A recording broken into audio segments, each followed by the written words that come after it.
ഓണത്തിന് ഇത്തവണയും സംസ്ഥാനത്ത് റെക്കോർഡ് മദ്യവിൽപ്പന. കഴിഞ്ഞ വർഷം 215 കോടിയുടെ മദ്യമാണ് ഓണക്കാലത്ത് മലയാളികൾ കുടിച്ചു തീർത്തതെങ്കിൽ ഇത്തവണ അത് 300 കോടിയിലേറെ ഉയർന്നതായാണ് കണക്കുകൾ സൂചിപ്പിക്കുന്നത്. മദ്യനയം തിരുത്തിയിട്ടും ബാറുകൾ പൂട്ടിയിട്ടും മദ്യ ഉപഭോഗത്തിൽ കുറവുണ്ടാകുന്നില്ല എന്നാണ് കണക്കുകൾ വ്യക്തമാക്കുന്നത്. പൂരാടം, ഉത്രാടം, തിരുവോണം തുടങ്ങി 3 ദിവസത്തിനുള്ളിൽ 160 കോടി രൂപയുടെ മദ്യവിൽപ്പന നടന്നുവെന്നാണ് കണക്കുകൾ വ്യക്തമാക്കുന്നത്. തിരുവോണനാളിൽ മാത്രം ബിവറേജസ് കൗണ്ടറുകളിലൂടെ 46 കോടിയുടെ മദ്യം വിറ്റഴിഞ്ഞു. കൺസ്യൂമർ ഫെഡിന്റെ കൗണ്ടറുകളിലൂടെ 7 കോടി രൂപയുടെ മദ്യവും തിരുവോണനാളിൽ വിറ്റഴിച്ചു. ഉത്രാട ദിനത്തിലാണ് സംസ്ഥാനത്ത് ഏറ്റവും അധികം മദ്യം വിറ്റുപോയത്. ബിവറേജസ് വഴി 53 കോടി രൂപയുടെ മദ്യമാണ് വിറ്റഴിഞ്ഞത്. കൺസ്യൂമർ ഫെഡ് വഴി 10 കോടി രൂപയുടെയും. പൂർണ്ണമായ കണക്കുകൾ ബിവറേജസ് കോർപ്പറേഷൻ ഇനിയും പുറത്തുവിട്ടിട്ടില്ല. കൗണ്ടർ വിൽപ്പനയിൽ കൺസ്യൂമർ ഫെഡ് ഇക്കുറി ബിവറേജസിനെ പിന്തള്ളി. കൺസ്യൂമർ ഫെഡിന്റെ വൈറ്റില കൗണ്ടറിൽ ഉത്രാടത്തിന് 53.5 ലക്ഷം രൂപയുടെയും തിരുവോണത്തിന് 53 ലക്ഷത്തിന്റെയും പൂരാടത്തിന് 39 ലക്ഷത്തിന്റെയും കച്ചവടമാണ് നടന്നത്. ബിവറേജസ് കോർപ്പറേഷന്റെ കൗണ്ടറുകളിൽ ഏറ്റവും അധികം വിൽപ്പന ഉണ്ടായത് തിരുവനന്തപുരം ഉള്ളൂരിലെ കൗണ്ടറിലാണ്, 41 ലക്ഷം. പുതിയ മദ്യനയം കൊണ്ട് ഗുണമൊന്നും ഉണ്ടാകുന്നില്ല എന്ന വ്യക്തമായ സൂചനയാണ് ഓണനാളുകളിലെ മദ്യവിൽപ്പന. മദ്യനയം തിരുത്തിയതുകൊണ്ട് ഉപഭോഗം കുറഞ്ഞില്ലെങ്കിൽ ബാറുകൾ പൂട്ടിയ തീരുമാനം സുപ്രീം കോടതിക്ക് പിൻവലിക്കാമെന്ന് സംസ്ഥാന സർക്കാർ കഴിഞ്ഞ ദിവസം കോടതിയിൽ വ്യക്തമാക്കിയിരുന്നു. News bureau, Thiruvananthapuram.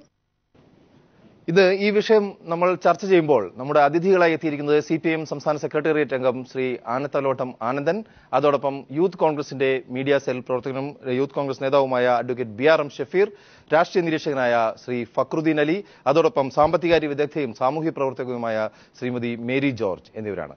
ആദ്യം തന്നെ ശ്രീ ആനത്തലോട്ടം ആനന്ദനിലേക്ക് പോകുന്നു.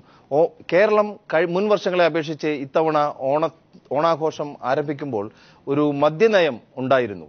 മദ്യനയം പ്രാബല്യത്തിൽ വന്നിരുന്നു. കേസുകളും വിവാദങ്ങളും ഒക്കെ നിലനിൽക്കുമ്പോൾ തന്നെ കേരളത്തിൽ ബാറുകളെല്ലാം അടച്ചിടുകയും ഒരുപക്ഷെ ബിയർ ആൻഡ് വൈൻ പാർലറുകൾ മാത്രമായി മാറുകയും ബീവറേജസ് കോർപ്പറേഷൻ ഔട്ട്ലെറ്റുകൾ മാത്രമായി നിലനിൽക്കുകയും ചെയ്യുന്ന ഒരു സാഹചര്യം ഉണ്ടായപ്പോൾ പോലും കേരളത്തിൽ ഇത്തവണ റെക്കോർഡ് കച്ചവടമാണ് ഈ മദ്യത്തിന്റെ കാര്യത്തിൽ ഉണ്ടായിരിക്കുന്നത്.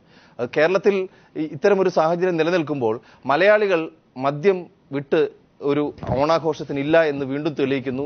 അതോടൊപ്പം തന്നെ ഒരുപാട് കോടിക്കണക്കിന് രൂപയുടെ മദ്യം ലഭ്യമാക്കുന്ന ഒരു സാഹചര്യത്തിൽ മദ്യനയത്തെക്കുറിച്ച് താങ്കൾക്ക് ഇപ്പോൾ എന്താണ് തോന്നുന്നത്?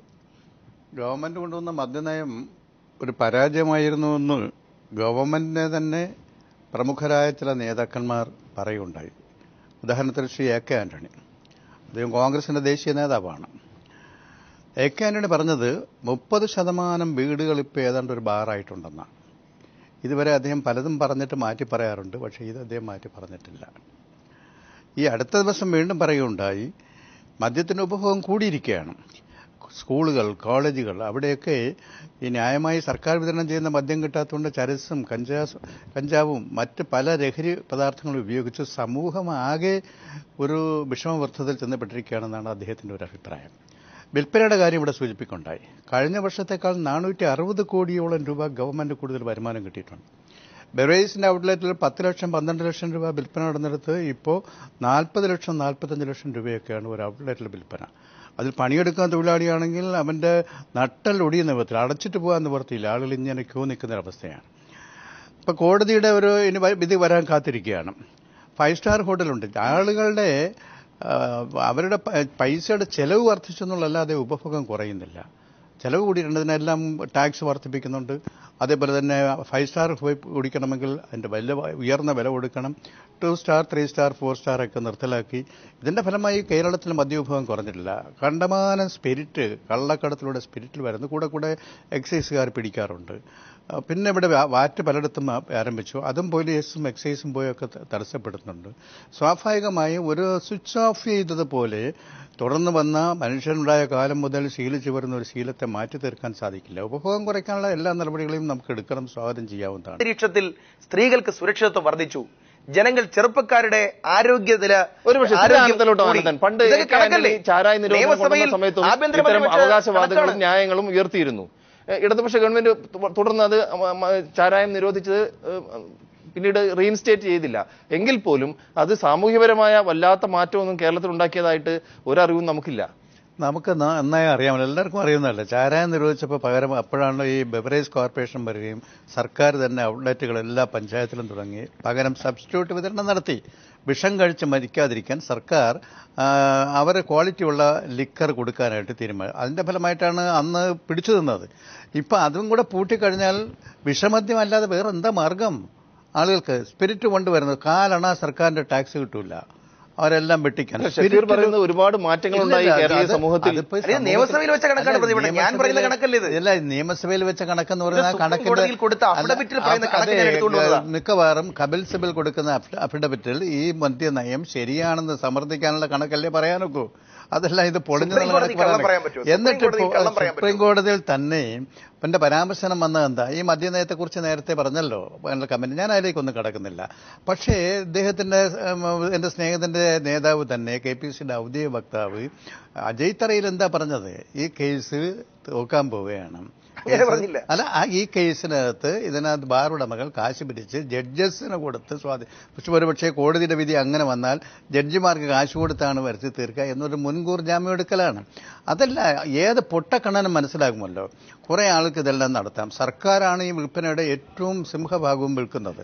മദ്യനിരോധനം എന്ന് പറയുകയും ചെയ്യുക, എന്നിട്ട് ചെറിയ ബാറുകാർക്കാരോ അവരെയൊക്കെ പൂട്ടാനായിട്ടും പറയുക. ഇതൊരു അശാസ്ത്രീയമാണെന്ന് ആർക്ക് മനസ്സിലാവും? പക്ഷേ ഭരണഘടനാപരമായി എനിക്ക് മദ്യം വിറ്റേ ജീവിക്കാൻ ഒക്കൂ എന്ന് പറഞ്ഞ മൗലിക അവകാശമൊന്നുമില്ലെന്ന് സുപ്രീം കോടതി ചൂണ്ടിക്കാണിച്ചിട്ടുണ്ട്. ഇതിനകത്ത് വിവേചനം ഉണ്ടോ ഇല്ലെന്ന് പരിശോധിക്കാനുള്ള ബാധ്യത സുപ്രീം കോടതി ഉണ്ട്. ഒരു നിമിഷം, ശ്രീമതി മേരി ജോർജ് നമ്മുടെ മുന്നിൽ സാമ്പത്തികാര്യ വിദഗ്ധയാണ്, അതോടൊപ്പം സാമൂഹ്യ പ്രവർത്തകയാണ്. മദ്യനിരോധനം എന്നുള്ള ആ ഒരു വിഷയത്തിൽ കൃത്യമായ നിലപാടുകളുള്ള ഒരു അധ്യാപിക കൂടിയാണ്. ശ്രീമതി മേരി ജോർജ്, താങ്കൾക്ക് എന്ത് തോന്നുന്നു? ഈ മദ്യനയം അതോടൊപ്പം ഈ ഓണക്കാലത്തുള്ള ഈ മദ്യ കച്ചവടം സമൂഹത്തിൽ മദ്യം നിരോധനമാണോ മദ്യവർജനമാണോ അല്ലെങ്കിൽ ഈ ബാറുകൾ പൂട്ടലാണോ, ഏത് രീതിയിലുള്ള അവസ്ഥയാണ് അഭികാമ്യം എന്നാണ് താങ്കൾക്ക് തോന്നുന്നത്? ഇപ്പോഴത്തെ ഈ വാർത്തകൾ കാണുമ്പോൾ എങ്ങനെ പ്രതികരിക്കുന്നു?